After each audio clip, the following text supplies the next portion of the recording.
Oke, baik, saya akan melanjutkan review dari materi tadi. 1. Thales. Awal mula filsafat Yunani. Thales dikenal sebagai filsuf pertama dalam sejarah Yunani.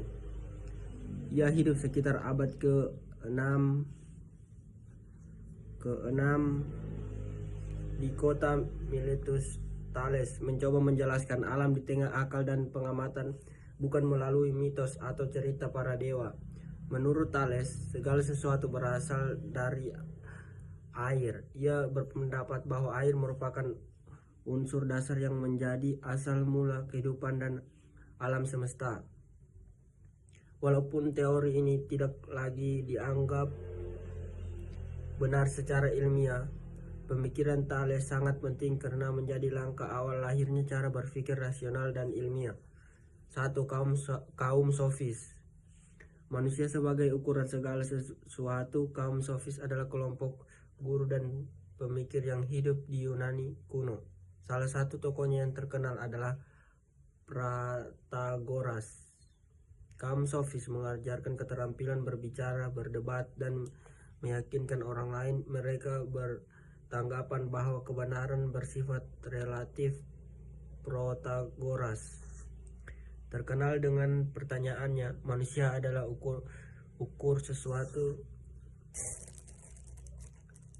Manusia adalah ukur segala sesuatu, artinya sesuatu dapat dianggap benar atau salah tergantung pada sudut pandang manusia. Pemikiran sofis banyak berpengaruh dalam bidang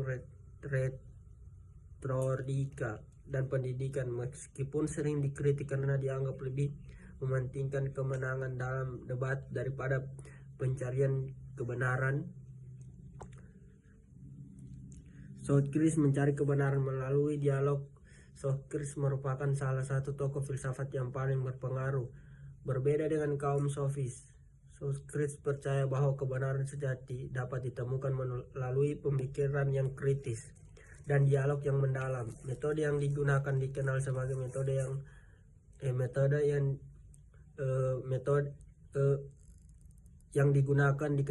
metode tanya jawab atau metode Socrates. Ia sering mengajukan pertanyaan kepada masyarakat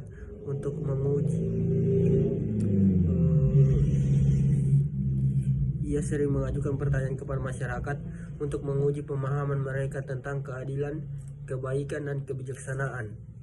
Socrates dikenal dengan ungkapan kenalilah dirimu sendiri. Ia mengajarkan bahwa manusia harus terus belajar dan menyadari keterbatasan pengetahuannya. Menurut Socrates, kehidupan yang baik adalah kehidupan yang dipandu oleh pengetahuan dan moralitas. Pidato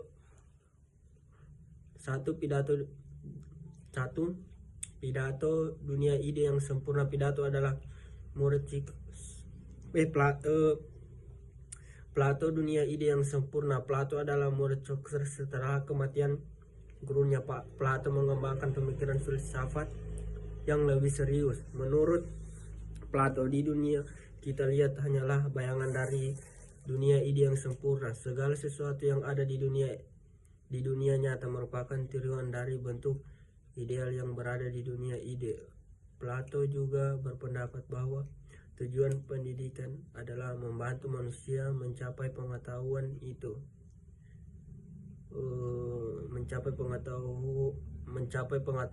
dan kebijaksanaan. Dalam bidang politik, ia mengemukakan gagasan bahwa negara sebaiknya dipimpin oleh seorang filsuf yang kebijaksanaan karena memiliki pengetahuan dan moral yang baik. 1. Aristoteles. Filsafat berdasarkan pengaman. Aristoteles adalah murid Plato, namun ia memiliki pandangan yang berbeda dari gurunya. Jika Plato menekankan dunia ide, Aristoteles lebih percaya pada pengalaman dan pengamatan terhadap dunia nyata. Menurutnya, pengetahuan diperoleh melalui observasi dan penelitian terhadap alam. Aristoteles memberikan kontribusi besar dalam berbagai bidang seperti logika, etika, politik, biologi, dan ilmu. Dan ilmu pengetahuan, ia mengajarkan konsep pengetahuan yang ia mengajarkan konsep jalan tengah, yaitu bahwa kebajikan berada di antara dua sikap yang berlebihan. Contohnya, terlalu takut pada pengecut, terlalu berani adalah nekat. Sikap yang baik adalah keberanian yang seimbang. Oke, kesimpulan, perkembangan filsafat Yunani menunjukkan perjalanan pemikiran manusia dari alam menuju manusia dan kehidupan sosial. Thales mengawali filsafat dengan mencari asal-usul alam secara rasional. Kaum sofis mengajarkan keterampilan berpikir dan berdebat, serta menganggap kebenaran bersifat relatif. Socrates mencari kebenaran melalui dialog refleksi diri. Plato mengembangkan teori dunia ide sebagai realitas sejati. Aristoteles menekankan pentingnya pengamatan dan pengalaman sebagai sumber pengetahuan. Pemikiran para filsuf tersebut menjadi dasar perkembangan ilmu pengetahuan, pendidikan, politik, dan filsafat modern yang mau dipelajari. Hingga saat ini, materi ini cukup untuk presentasikan sekitar